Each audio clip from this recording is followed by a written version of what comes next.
Programme میں آپ کو خوش آمدید کہتے ہیں. میں اسد اللہ خان ہوں. میرے ساتھ نعیم خالد لودھی صاحب موجود ہیں, سینئر تجزیہ کار ہیں. بہت شکریہ صاحب, آپ کو پروگرام میں خوش آمدید کہتے ہیں. اوریہ مقبول جان صاحب میرے ساتھ موجود ہیں.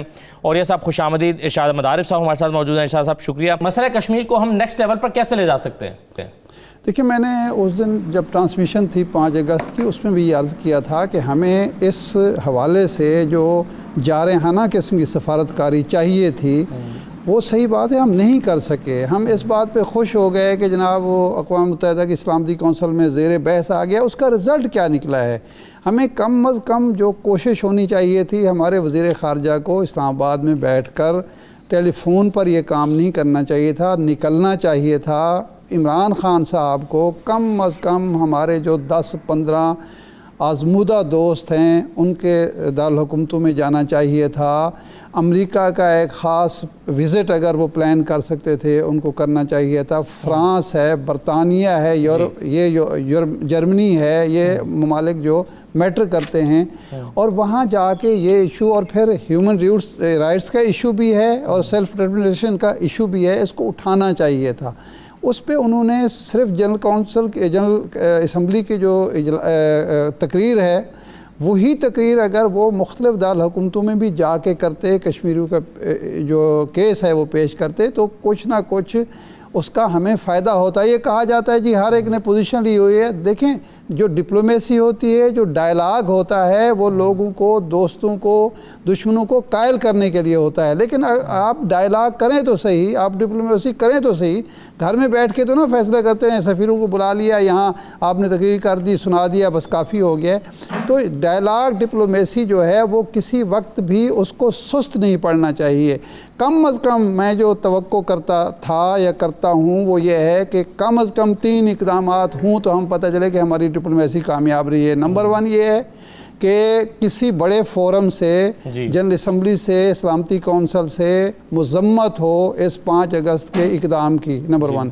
نمبر 2, انٹرنیشنل آبزرور جو ہیں ان کو اجازت ملے کہ وہ وہاں جائیں, مقبوضہ کشمیر کا دورہ کریں, صورتحال کا, فوجی مبصرین بھی اور سفارتی مبصرین بھی. اور تیسرا جو ہے وہ کم از کم 1 سال کے عرصے میں جو لیڈرشپ قائد ہے, وہ جو ساری حریت لیڈرشپ اور دوسرے اندر بیٹھے ہوئے ہیں محبوب مفتی سمیت, ان کی رہائی تو ہونی چاہیے تھی. ہم وہ بھی نہیں کرا سکے, اور ہم کہتے ہیں جی ہماری ڈپلومیسی بڑی کامیاب رہی ہے. تو اب ہماری کوشش یہ ہونی چاہیے کہ فوکس کریں, پوائنٹ بنائیں. جس طرح جب یہ افغانستان کا ایشو تھا تو ہم نے 4 پوائنٹس بنائے تھے, اس پر سٹرگل کی تھی, امریکہ پیچھے کھڑا ہوا تھا, ساری دنیا ساتھ تھی, اس کا اچیو کیا ہم نے.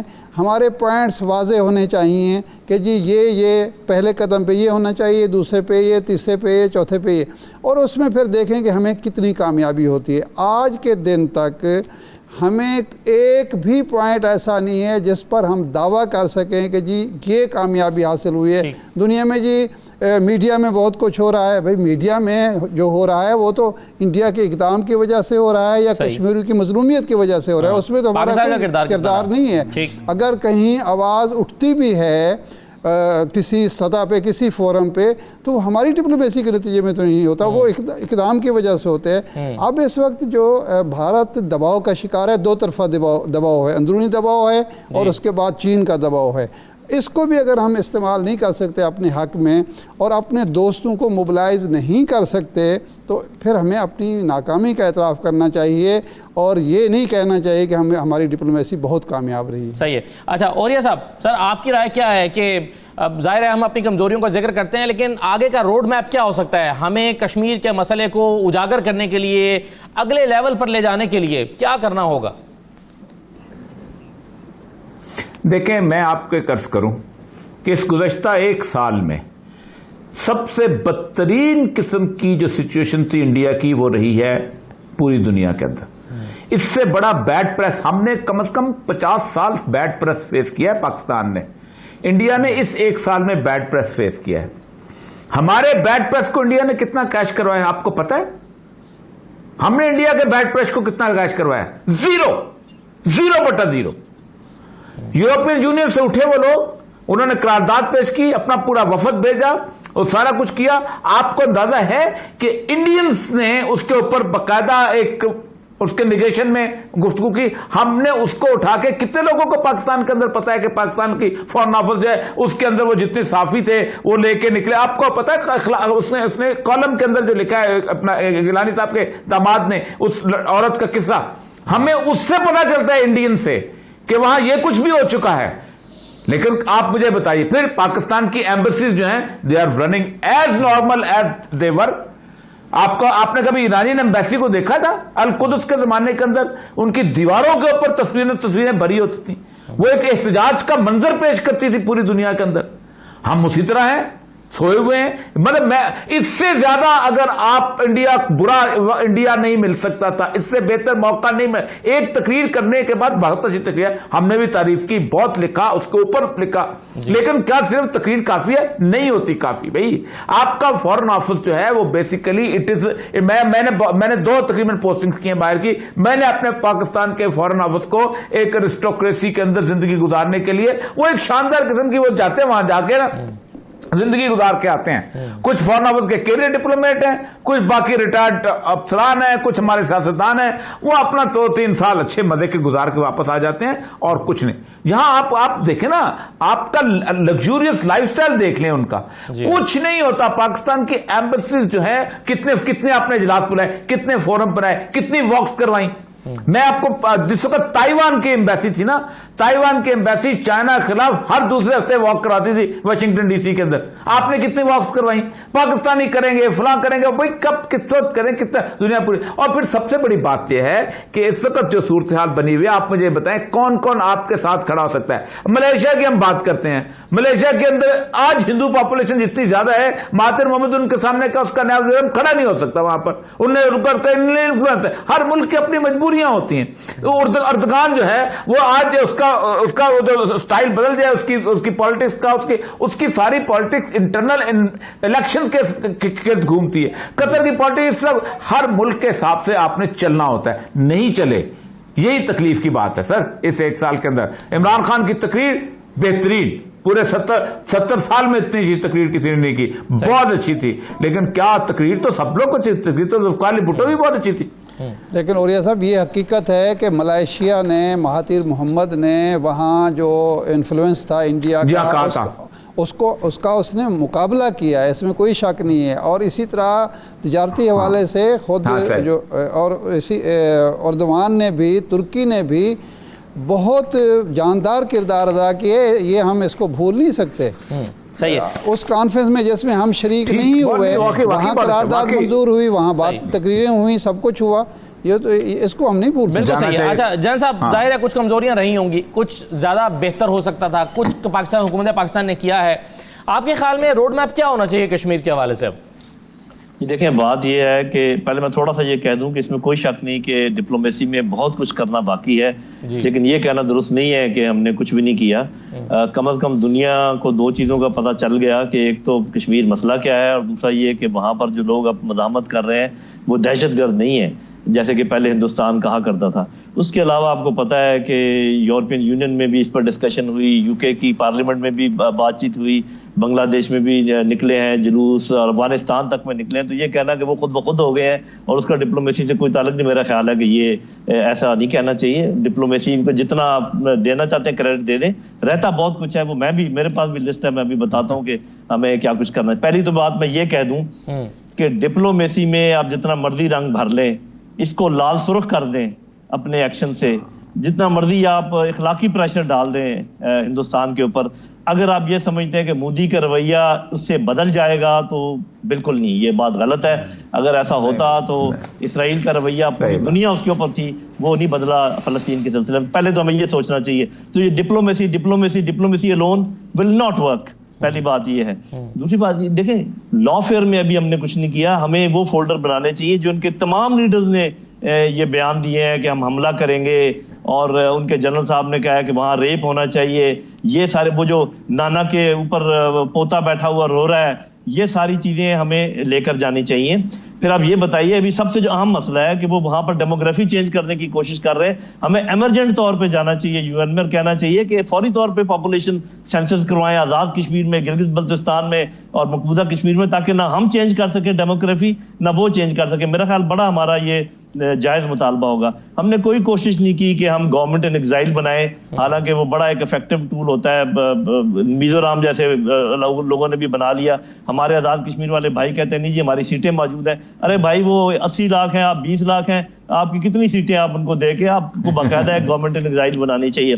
اس کے علاوہ یہ ہے کہ ابھی چائنا کی بات کر رہے تھے اور یہ مقبول صاحب اور شاہ صاحب بھی, بڑی اچھی بات ہے. دیکھیں چائنا کا ابھی ہمیں شامل کرنا چاہیے اس پورے, اس کو فریق بنانا چاہیے, ہمیں ان کو کنونس کرنا چاہیے کہ ابھی آپ اور ہم مل کر جو کشمیر کے مسئلے کو آگے لے کر جاتے ہیں اور ہندوستان کے اوپر دباؤ ڈالتے ہیں, وہ ہم نے نہیں کیا. میں تو ایک بات بار بار کہا کرتا ہوں جس کی صاف ظاہر مخالفت بھی ہوتی ہے, لیکن میں پھر کہنے سے نہیں چکوں گا کہ ہمیں اقوام متحدہ کو کہنا چاہیے کہ اپنے اس میں ارینجمنٹس کے اندر جن علاقوں میں ممکن ہے استصواب رائے وہ کروا لے, گلگت بلتستان میں کروا لے, آزاد کشمیر میں کروا لے, بعد میں ہم اس کو ایکسٹینڈ کر دیں گے. وہ ہم نے نہیں کیا. ہم نے ایبروگیٹ نہیں کیا شملہ معاہدہ, انہوں نے اس کے چیتڑے اڑا کے رکھ دیے. تو اس قسم کے اچھا پھر ملٹری لیول پہ ہم گھبراتے ہیں کہ بھائی ادھر کلبھوشن کیا کر رہا ہے, یہ بی ایل اے کیا ہے, یہ جو تحریک طالبان پاکستان ہے یہ کون کروا رہا ہے, کیسے کروا رہا ہے. کیا ہمیں اتنا حق بھی حاصل نہیں ہے کہ ہم وہ کریں جو کچھ ہمارے ساتھ کیا جا رہا ہے؟ اور پھر یہ کہ کیا ہم اپنے نوجوانوں کی ٹریننگ نہیں کر سکتے سر عام یہ کہہ کر کہ جی کیونکہ وہ کہہ رہے ہیں بار بار کہ ہم حملہ کریں گے تو ہم اپنی تیاری کر رہے ہیں اپنے دفاع کی. تو اس قسم کے کام ہم پتہ نہیں کیوں نہیں کر پاتے. تو بہت کچھ ہم کر سکتے ہیں, بہت کچھ کیا جا سکتا ہے, اس میں کوئی شک نہیں. لیکن میں یہ نہیں کہوں گا کہ کچھ بھی نہیں کیا گیا, بہت کم کیا گیا ہے, بہت زیادہ کرنے کے امکانات بھی موجود ہیں اور ان کے بغیر یہ کام چلے گا بھی نہیں. آپ کو اپنی تاریخ دیکھنی چاہیے کہ ہندوستان کب کب ہمارے ساتھ بات چیت پر رضامند ہوا تھا. 1947 سے لے کر جب بھی اس کو تکلیف ہوئی تھی تو وہ آپ سے بات چیت پر آمادہ ہوا تھا. اس کو تکلیف پہنچائیں خدا رہا, تب جا کے وہ یہ جو ہم کہتے ہیں نا کہ یہ ہم نے ان کو منہ توڑ جواب دے دیا. منہ توڑ جواب میں اس کو سمجھتا ہوں جب کوئی حرکت کرے آپ کا منہ توڑ جواب ایسا ہونا چاہیے کہ دوبارہ وہ حرکت نہ کرے. میں نے بات کھل کے کہہ دی ہے. بالکل صحیح ہے, بالکل صحیح ہے سر. لودھی صاحب اس سے میں اتفاق کرتا ہوں آپ کی بات سے کہ جی ہم نے بہت کچھ کیا ہے. میں کم از کم یہ نہیں کہہ رہا کہ جی ہم نے کچھ بھی نہیں کیا, صفر ہے. میں نے کہا کہ جتنا زیادہ کرنے کی ضرورت تھی یا جتنا فائدہ ہم اس صورتحال سے اٹھا سکتے تھے وہ ہم نے کم از کم نہیں اٹھایا. یہ حقیقت. جی صحیح ہے, بالکل صحیح ہے. اچھا اور یہ صاحب ابھی ایک پولیٹیکل میپ جاری کیا گیا پاکستان کی جانب سے, اس کے ظاہر ہے ایک بڑی ایک اس کی سگنیفیکنس ہے. تنقید کرنے والے تو اپنی جگہ پر کرتے رہیں گے لیکن بہرحال اس کی ایک پولیٹیکل سگنیفیکنس ہے. آپ کتنا امپورٹنٹ موو سمجھتے ہیں اس کو؟ دیکھیں میں نے تو اس کے اوپر لکھا بھی بہت اچھا. اس سے دیکھیں پہلی بات تو یہ ہے کہ بنیادی طور پر جو آفیشیل میپ ہوتا ہے نا وہ آپ کا آفیشیل سٹینڈ ہوتا ہے انٹرنیشنلی. دنیا میں گوگل میپ جاری کرتا رہے, دنیا میں کوئی میپ جاری کرتا ہے, آپ ایک اپنا کلیم اسٹیبلش کرتے ہیں. اور اس کے بعد ہوتا یہ ہے کہ جس وقت وہ کلیم اسٹیبلش ہوتا ہے تو جب بھی دنیا کے اندر جغرافیہ کی کتاب مرتب ہونے لگتی ہے, جب کوئی انٹرنیشنل آرگنائزیشن کو میپ ڈیزائن کرنے لگتی ہے تو اس میں ایک بات آپ کی انڈر ڈسکشن آتی ہے. یہ چیز ہر مرحلے پہ زندہ ہوتی ہے کہ ہم کس نقشے کو کیسے مرتب کریں. جیسے چھوٹے چھوٹے ملک ہیں, کم از کم 6 سے 7 ملک ایسے ہیں کہ جنہوں نے اپنے ڈسپیوٹڈ یوکرین ہے, جیسے اسی طرح میرے خیال افریقہ کے 1-2 ملک ہیں, چائنا کا اپنا میپ ہے, ہر ملک, نیپال ہے, نیپال نے تبھی جاری کیا. تو یہ سارے ملک جو ہیں انہوں نے یہ اپنے ڈسپیوٹڈ ایریاز کو اپنے, تائیوان جیسے چھوٹے ملک نے اپنا کلیم پورے چائنا پہ جاری کیا رہا تھا. اس کی وجہ ہوتی ہے کہ یہ معاملے کو زندہ رکھتا ہے اور یہ بہت اچھی. آپ بدقسمتی کی بات یہ ہے کہ لائن آف کنٹرول میں 1973 کے بعد سے ہمارا میپ جو تھا وہ ڈیڈ ہو گیا تھا ایک قسم کا, کہ جیسے اس کی وجہ یہ ہے کہ ہم نے یہ تسلیم کر لیا تھا کہ it's a bilateral issue. تو یہ اس کو اب یہ بائی لیٹرل کی باؤنڈری سے باہر نکل گیا ہے ایٹ لیسٹ جب بھی. اور میپ تو ایسی چیز ہے جو ضروری ہوتا ہے کسی بھی جگہ بھی. آپ کسی جگہ اپنے انٹرنیشنل ٹورسٹ میں جانا ہے تب بھی آپ کو ضروری ہے, باقی جگہ جانا ہے تب بھی آپ کو ضروری ہے. تو یہ انڈر ڈسکشن آئے گا. یہ بہت اچھا, بہت بڑا سٹیپ ہے. ایک یہ بڑا سٹیپ ہے اور ایک سید علی گیلانی کو جو نشان پاکستان دینے کا سٹیپ ہے, یہ بہت بڑا سٹیپ ہے. اس کی بنیادی وجہ میں آپ کو عرض کروں, دنیا میں سب سے اہم بات یہ ہے کہ دنیا میں گزشتہ 25 سال سے جن قوموں نے بھی جنگ جیتی ہے انہوں نے ڈپلومیسی سے نہیں جیتی, انہوں نے پراکسی سے جیتی ہے.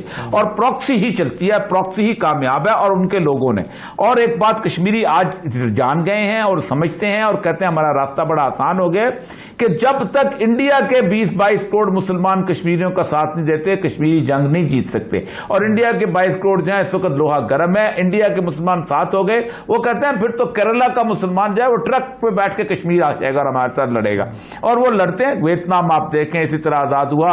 افریقہ کے 4-5 ممالک ہیں, انہوں نے موزمبیق کا مسئلہ کیسے حل ہوا, اسی طرح حل ہوا. لوگ اٹھے, لوگوں نے اسٹرگل کی, سب کچھ کیا, اور وہی بات جو تھی وہ انہوں نے آگے پھر اس کو ثابت کیا کہ کس طرح انہوں نے. تو پراکسیز کو سپورٹ کرنا چاہیے جیسے دنیا کرتی ہے, اور کرنی چاہیے, مورلی بھی کرنی چاہیے, اور پراکسی انہی کی اپنی انڈیجنائز جو ہوتی ہے اسی سے کرنی چاہیے. رائٹ سر, ایک چھوٹا سا بریک لے لیتے ہیں, بریک کے بعد واپس آتے ہیں.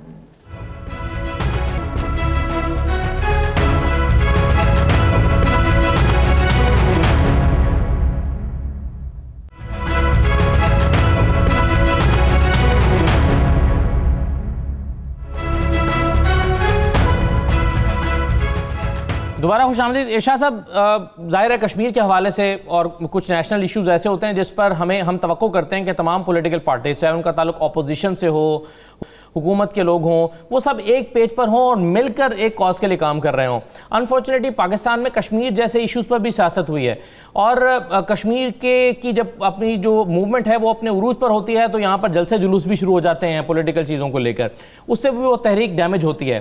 تو آپ کے خیال میں تمام پاکستان کی سیاسی جماعتوں کو ایک پلیٹ فارم پر ان کا ہونا یہ کتنا امپورٹنٹ ہے اور یہ کیوں نہیں ہو پایا؟ دیکھیے, اس پر بات کرنے سے پہلے میں تھوڑا سا جو لودھی صاحب نے بات کی ہے نا جلاوطن حکومت کی, یہ آزاد کشمیر, دیکھیں جلاوطن حکومت وہاں قائم ہوتی ہے جہاں پوری سرزمین پر باہر کی کوئی غاصب ریاست قبضہ کر لے اور وہاں سے لوگ جلاوطن ہوں اور وہ حکومت قائم کریں.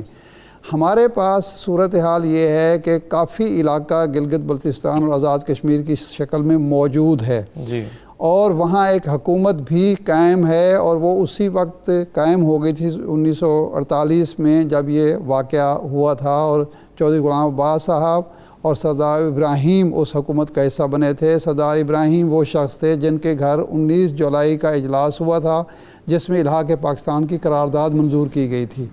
تو اصل میں ہمارے ہاں حکومت جلاوطن بنانے کی ضرورت نہیں ہے. جو آزاد کشمیر کی حکومت ہے اس کو کشمیریوں کی, یعنی وادی کے کشمیری, جموں اور لداخ کے کشمیری اور آزاد کشمیر کے کشمیری کی نمائندہ حکومت بنانے کی ضرورت ہے. بدقسمتی یہ ہوئی ہے کہ وہاں بعد میں خاص طور پر 70s میں اس حکومت کو وہ جو پاکستان کی پولیٹیکل قوتوں کا اکھاڑا بنا دیا گیا. تو میرے خیال ہے آزاد کشمیر کی حکومت کو نمائندہ حکومت ہونا چاہیے. جلاوطن حکومت بنانے سے اور مسائل پیدا ہوں گے, اور اس کو اس طرح کی ہماری جس طرح صوبے کی حکومتیں بلوچستان کی ہیں, سندھ کی ہے, حکومت نہیں ہونا چاہیے. وہ بیس کیمپ ہونا چاہیے کشمیر کی آزادی کا, کشمیر کے جہاد کا, کشمیر کے حق خود ارادیت کا. جہاں تک سیاسی جماعتوں کا تعلق ہے, دیکھیں بائی اینڈ لارج دیکھا جائے تو کشمیر کے ایشو پر سیاسی جماعتوں کے درمیان کوئی بڑا اختلاف نہیں ہے. اس بات میں اتفاق رائے ہے کہ کشمیریوں کو حق خود ارادیت ملنا چاہیے. اس بات میں اتفاق رائے ہے کہ سلامتی کونسل کی قراردادوں پر عمل درآمد ہونا چاہیے. پرویز مشرف کے دور میں نئے فارمولے آئے تھے, کنفیوژن پیدا ہوا تھا, لیکن وہ ختم ہو گیا ہے. اس بات پر بھی تمام سیاسی جماعتوں کا اتفاق رائے موجود ہے کہ کشمیر کی آزادی جو ہے اس کی کچھ نہ کچھ ذمہ داری, اس میں جدوجہد میں ذمہ داری پاکستان کی ہے. پاکستان ان کا وکیل بھی ہے, اور پاکستان کی جنگ کشمیری عوام لڑ رہے ہیں. لیکن پرابلم یہ ہوئی ہے کہ ہماری سیاست جو ہے اتنا حاوی ہو گئی ہے پولیٹیکل جماعتوں کی آپس میں کہ اب یہاں مودی کا یار اور اس طرح کی باتیں ہوتی ہیں, اور جو ایک متفقہ اتفاق رائے کا ایشو ہے, ہماری بیان بازی سے, سیاستدانوں کی بیان بازی سے یہ تاثر ملتا ہے کہ شاید اس پر ہم باہم دست و گریباں ہیں, ہمارا کوئی اختلاف ہے. قوم, سیاسی جماعتیں, حکومت, اسٹیبلشمنٹ, اس ایشو پر میں نہیں سمجھتا کہ کسی بھی مرحلے پر کوئی اتفاق رائے نہیں ہے یا مزید اتفاق رائے کی ضرورت ہے. اصل میں ہے کہ مل جل کر اس جدوجہد کو کامیاب کس طرح بنانا چاہیے. اس کے لیے میں سمجھتا ہوں مناسب بات ہے کہ یہ جو پولیٹیکل کمیٹی بنائی ہے حکومت نے, یہ مناسب اقدام ہے, اور کوشش کرنی چاہیے حکومت اپوزیشن مل کر اس ڈپلومیسی میں بھی اپنا حصہ ڈالیں. بیرون ملک جو وفود جائیں اس میں تمام لوگ ہوں. اور ایک بات میں اور کہوں گا کہ اب وقت آ گیا ہے, جس طرح یعنی ایوب خان کے دور تک ہمارا جو ڈیلیگیشن جاتا تھا اقوام متحدہ میں، اس میں کشمیر کا وزیر اعظم یا نمائندہ ضرور ہوتا تھا. یہ پریکٹس ہم ختم کر چکے ہیں. اب ہمیں باقاعدہ نمائندگی دینی چاہیے اپنے وفود میں، کشمیر کا نمائندہ موجود ہو، وزیر اعظم ہو، صدر ہو، اور وہاں ہر فورم پر جب مسئلہ کشمیر ڈسکس ہو تو ہمارا ایک جو مقرر ہے وہ کشمیر کا نمائندہ بھی ہونا چاہیے، تاکہ دنیا کو معلوم ہو سکے کہ کشمیری پاکستان کے ساتھ ہیں اور انڈیا کے ساتھ نہیں. بالکل صحیح ہے. اوریہ صاحب، نہیں، یہ بہت تکلیف دہ بات ہے، اور سب اس کا تکلیف دہ منظر جو تھا وہ کلبھوشن کے معاملے میں سامنے آیا تھا. آپ اندازہ کریں کلبھوشن کا جو 40 پیجز کا پورا پیرا پڑھ لیں، آپ فیصلہ پڑھ لیں، آپ حیران ہوں گے کہ انٹرنیشنل کورٹ آف جسٹس کی جورسڈکشن اسی دن انووک ہوتی ہے کہ جب آپ اس انٹرنیشنل کورٹ آف جسٹس کے اندر داخل ہوتے ہیں. اور ہم کہتے ہیں کہ ہم، کیونکہ یہ والنٹری ہے، آپ اس طرح اس کو ریکٹیفائی نہیں کر سکتے، ریٹیفائی نہیں کیا ہوا اس طرح جس طرح کہ وہ اس کی بائنڈنگ ہو جائے.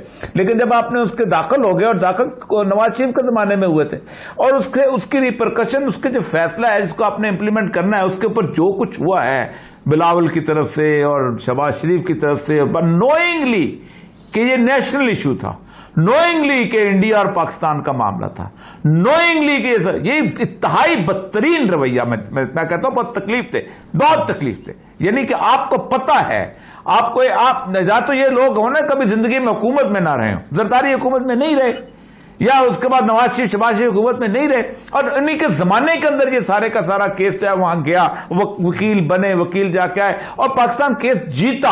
اور اس کے اندر پاکستان کی ایک مجبوری یہ بن گئی تھی کہ اس کو کونسل ایکسس اور عدالت کے اندر جانا تھا. آپ کیا سمجھتے ہیں کہ پاکستان کی عدالتیں جو ہیں وہ اس کو اپنا رہا کر دیں گی، یا پاکستان کی عدالتیں جو کہیں گی کہ اس کو ہار پہنا کے واپس بھیج دیں؟ لیکن آپ کا یہ رویہ اس نے ثابت کیا کہ آپ کے ہاں اس ملک کی کوئی کسی قسم کی اہمیت. یہی حال گورنمنٹ کی طرف سے بھی کچھ مجھے تکلیف ہوتی ہے کہ عمران خان صاحب جو ہیں اگر وہ ان ساروں کو لے کے کشمیر کا کاز کے اندر کانفرنس بلاتے، وہ ان کے ساتھ میز پہ بیٹھنے کا تیار نہیں. ان کی اپنی ایک ذاتی انا ہے، وہ سمجھتے ہیں کہ ہم ایک بالا تر قسم کی چیز ہیں ان کے ہاں. وہ ظاہر بات ہے، وہ تو جیسے کہتے ہیں کیا اس کی مثال دی جا سکتی ہے. تو بہرحال وہ بھی تو یہ دونوں طرف سے ہے، اور یہ جو مسلمان اس کے پاکستان کا کاز کو بہت نقصان دے رہے ہیں. لودھی صاحب، سر کیا حل دیکھتے ہیں آپ مسئلہ کشمیر کا؟ جی دیکھیں، مسئلہ کشمیر کا حل تو ایسے ہی ہوگا جیسے باقی مسائل حل ہوئے ہیں. کچھ کا ذکر کیا اور یہ صاحب نے کہ جیسے ویتنام کا اور موزمبیق کا اور جیسے ممالک ہیں، یہ ہمارے سامنے افغانستان ہے. حال ہی میں کچھ مسئلے حل ہوئے، میں ماضی قریب کی آپ کو دیتا ہوں، یہ حل ہونے کی طرف جا رہے ہیں. یہ آپ کے خیال میں کیا ہوا سیریا میں؟ کس قسم کی جنگ تھی؟ کون جنگیں لڑ رہا تھا؟ وہ کون لوگ تھے؟ یہ النصرہ کون تھا؟ اور یہ کون ان کو اسپانسر کر رہا تھا؟ اس کے بعد یہ کیا ہو رہا ہے یمن میں؟ اور پھر اب کیوں بات چیت پر آمادہ ہو گئے ہیں؟ یہ کیا ہو رہا ہے لیبیا میں؟ کون لوگ ہیں جو لڑ رہے ہیں؟ تو میرے بھائی بات یہ ہے کہ جب ایک سٹیٹس کو فورسز، فزیکل فورسز پیدا کرتی ہیں تب بات چیت شروع ہوتی ہے. ہمارے یہ بڑا یہ رواج ہے کہ جی سارے مسئلے بات چیت سے حل ہونے چاہیے اور بات چیت سے حل ہوتے ہیں. دیکھا، ہم کہتے تھے کہ افغانستان کا مسئلہ بات چیت سے حل ہوگا، تو دیکھا ابھی بات چیت سے حل ہو رہا ہے. بھائی وہ بات چیت ہوئی کب ہے اور کس موقع پر ہوئی ہے؟ وہ موقع پیدا کیجئے، وہ حالات پیدا کیجئے، تب جا کے بات چیت ہوگی. صحیح ہے، بالکل یہ 100% درست ہے. لودھی صاحب جو کہتے ہیں، یہ جب تک آپ اپنے مسئلے نہیں دکھائیں گے، جب آپ بھارت مجبور نہیں ہوگا کہ اب مجھے دیکھیں 1948 میں اگر آپ کے مجاہدین داخل نہ ہوتے، اگر ایک بڑا علاقہ آزاد نہ کرا دیا جاتا تو جواہر لال نہرو کو سلامتی کونسل میں جانے کی ضرورت نہیں تھی، قرارداد منظور کو قبول کرنے کی ضرورت نہیں تھی. آپ فیصلے ہمیشہ طاقت کے ذریعے میدان جنگ میں ہوتے ہیں، اور پھر اس کے بعد جو امپلیمنٹیشن ہوتی ہے یا مصالحت ہوتی ہے وہ مذاکرات کی میز پر ہوتی ہے. تو مذاکرات کی میز پر لانے کا طریقہ ایک ہی ہے اور ساری دنیا کو پتہ ہے، لیکن ہم خام خواہ ڈفلی بجاتے رہتے ہیں نہیں جی مذاکرات سے. ایک بات میں اور کہنا چاہوں گا کہ ہم اپنی اکانومی کو بہانہ نہ بنائیں. یہ جو فورن پالیسی، اکانومی، اسٹریٹجی، یہ آپس میں گندے ہوئے ہوتے ہیں، ایک دوسرے سے الگ نہیں کیا جا سکتا. اگر آپ یہ کہتے ہیں کہ پہلے مجھے اکنامکلی اسٹرانگ ہو جانے دیں میں پھر یہ کروں گا، تو آپ کو بھائی کون اکنامکلی اسٹرانگ ہونے دے گا؟ یہ آئی ایم ایف اسٹرانگ ہونے دے گا؟ یہ ایف اے ٹی ایم آپ کو اسٹرانگ ہونے دے گا؟ وہ انہوں نے نیچے سے کھیس آپ کے کھینچا ہوا ہے. اگر آپ اپنی اسٹریٹجی سیدھی کر لیں خدا کی قسم 5 سے 7 سال میں پاکستان اکنامیکلی کھڑا ہو جائے گا. تو یہ سارا کچھ آپس میں ملا ہوا ہے. آپ اپنے ڈائریکشن درست کیجئے. China, central Asia country, Russia, Turkey, اگر ہو سکے تو ایران, ان کے ساتھ اپنے تعلقات مضبوط کریں. آپ کا اپنا خطے میں اپنا جگہ بنائیں. آپ دیکھیں آپ کی اکانومی بھی ٹھیک ہوگی اور آپ کی ساری باتیں بھی مانی جائیں گی. جی آپ کچھ اکانومی صرف ہماری تو ٹھیک نہیں ہو رہی ہوگی, دشمن کی بھی ہو رہی ہوگی, وہ ہم سے زیادہ مضبوط ہو جائے گا. یہ تو عجیب بہانے ہوتے ہیں. بالکل صحیح ہے. یہ میں سوال ویسے کرنے بھی والا تھا اور یہ صاحب کہ ہمارا یہ ایک اکثر یہ بہانہ بنایا جاتا ہے کہ اکانومی ہماری اکانومی ہمیں سپورٹ نہیں کرتی کہ ہم وہ جو مذاکرات کی میز پر آنے سے پہلے والا مرحلہ ہے اس میں پورے اتریں, کیونکہ ہمارے پر بڑا اکنامی کا بڑا پریشر ہے اور ہمارے پر قرضوں کا بڑا پریشر ہے, ہم بڑے ویک ہیں. تو آپ کے خیال میں بھی یہ بات, یہ عذر صحیح نہیں ہے؟ اگر اجازت دے ایک فکرہ کہہ دوں کہ 50s میں 60s میں جب چائنا, روس اور امریکہ دونوں کا مقابلہ کر رہا تھا, اس کی اکانومی کی حالت کیا تھی؟ جی اور صاحب بالکل ٹھیک ہے, بالکل ٹھیک ہے. دیکھیں پہلی بات ہے ویتنام کی اکانومیز دیکھ لیں نا, ان کی کس حالت کی اکانومی تھی, کہاں سے لے کے وہ لڑ رہے تھے. اب خود یہ 2 قدم پہ, یعنی ہیومن ہسٹری کی یہ ایسی عجیب و غریب افغانستان کی جنگ ہے کہ اس سے پہلے ہمیشہ 2 برابر کی قوتیں لڑتی تھیں. ایک طرف روس ایک کو سپورٹ کرتا تھا, دوسرا امریکہ سپورٹ کرتا تھا. افغانستان میں مجاہدین جیسے لڑے ہیں, یا ویتنام میں چائنا سپورٹ کرتا تھا. 48 ملک نیٹو کے, پوری دنیا ایک طرف اور اتنے سے طالبان ایک طرف, اتنے سے. لیکن آپ دیکھیں کس طرح انہوں نے ان کو لا کے ٹیبل پہ بٹھایا. یہ کوئی چھوٹی بات ہے؟ یعنی ہیومن ہسٹری میں اتنی بڑی جنگ نہیں ہوئی کہ دنیا پوری ایک طرف ہو جائے, کوئی پڑوسی ساتھ نہیں ہے اور آپ ان کو میز پہ لا کے کھڑا کر دیں. یہ مسئلہ سر, یہ جو لوگ یہ کہتے ہیں ظاہری طور پہ بالکل صحیح ہے. بہت شکریہ صاحب نعیم خالد صاحب, شادہ صاحب, بہت شکریہ پروگرام میں شرکت کرنے کے لیے. اجازت دیجیے, اللہ حافظ.